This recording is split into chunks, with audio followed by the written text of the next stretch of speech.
And you'll feel the foot press down against your hand, right? And you can use the wide end for the Achilles tendon. That makes it a little bit easier. So then, DTRs are +2, I think it's bilaterally at C5, C6, C7, L4, and S1. That's how you want to report that. DTRs are +2 bilaterally at C5, C6, C7, L4, and S1. And then we'll do Babinski. You can normally just do Babinski while you're down there. So, you're going to sweep from the heel onto the lateral part of the foot, all the way up towards the big toe on the pads. If the feet come down, that's normal. If they don't do anything, that's normal, meaning negative Babinski. If the big toe would dorsiflex, or the toes would come back and fan out, that's a positive Babinski, meaning there's an upper motor neuron sign. So, he's not doing anything. That's a negative Babinski. Same thing on the other foot. He's not doing anything, negative Babinski. And that's how you report it. Negative Babinski. Now we'll do sharp dull. Yep, that's all you say. Some of your hammers have a sharp dull component in the top, a really sharp piece, and then you can use the back of the head for dull. If not, no worries. We just use a tongue blade. And you literally just break it in half, and you have a sharp piece and a dull piece. So when you tell them, I'm just going to no, you tell them with their eyes open, all right, this is, here, put your hand here, this is sharp, all right, and this is dull.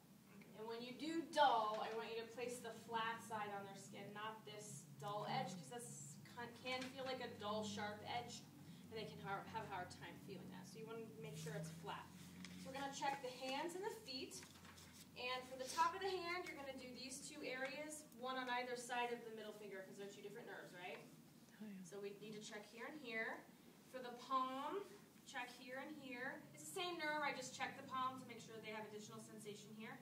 And we do all the pads of the fingers. All right, so that's how we do the hand. So close your eyes. Just tell me whether you feel sharp or dull, okay? Sharp. Okay. Dull. Sharp. Sharp. Dull. Dull. Sharp. Sharp. Good. Other hand. You can do it. Sharp. Dull. Dull. Dull. Sharp. Sharp. Sharp. All right. Do the same thing on the foot.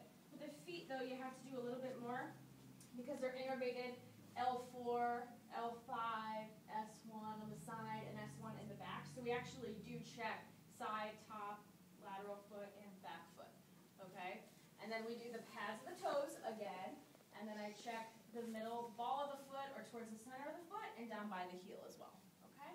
So same thing, just close your eyes, tell me whether you feel sharp or dull. Dull. Dull. Sharp. Dull. Okay. Sharp. Sharp. Dull. Let's see where your toes are. Sharp.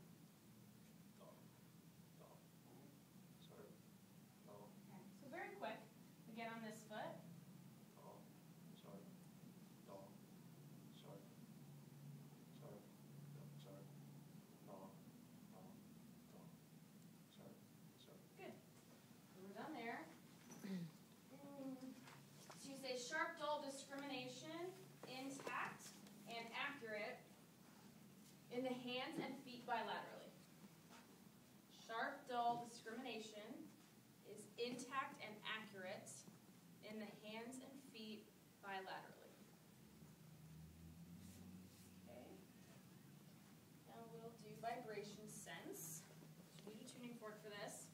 They recommend the 128 hertz tuning fork. I suppose as long as you have one, it'll be okay.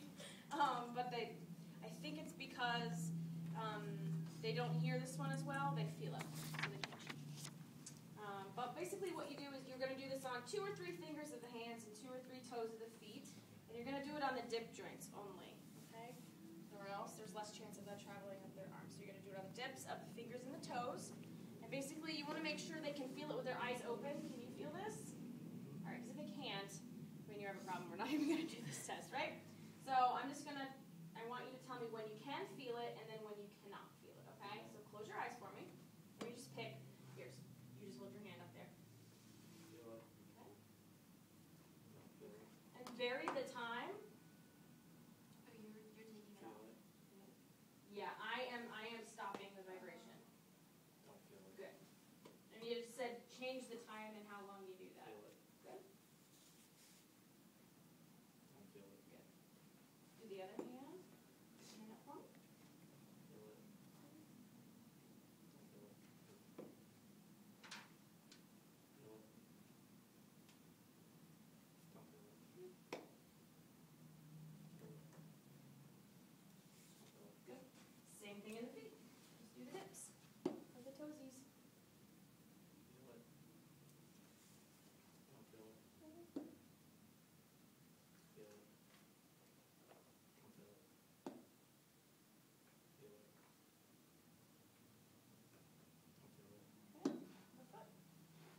making sure the patient knows whether their digit is up in space or down in space. This is important in neuropathy, especially with diabetics.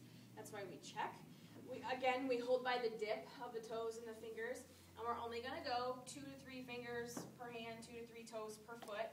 You just want to make sure you hold on to the joint laterally, on the lateral sides. Because when you're moving it up and down, if you hold on top and bottom, they can get a sense of pressure and cheat a little bit. So that's easy for the hands. It's a little harder for the toes. You need to spread the toes apart when you do it for the feet so that you're only touching the one toe. If you start moving the others, you kind of get the idea where you're moving. So just spread your fingers out for me.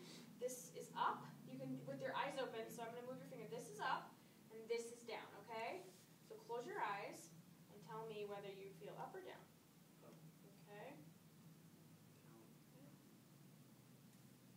Okay, I'll do the other hand. And you're just picking a few fingers.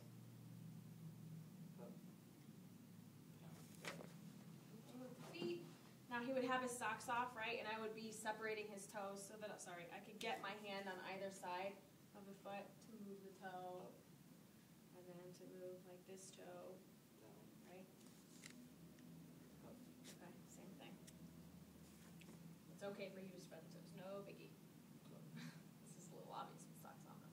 But you get what I'm saying, right? Okay, and that's it.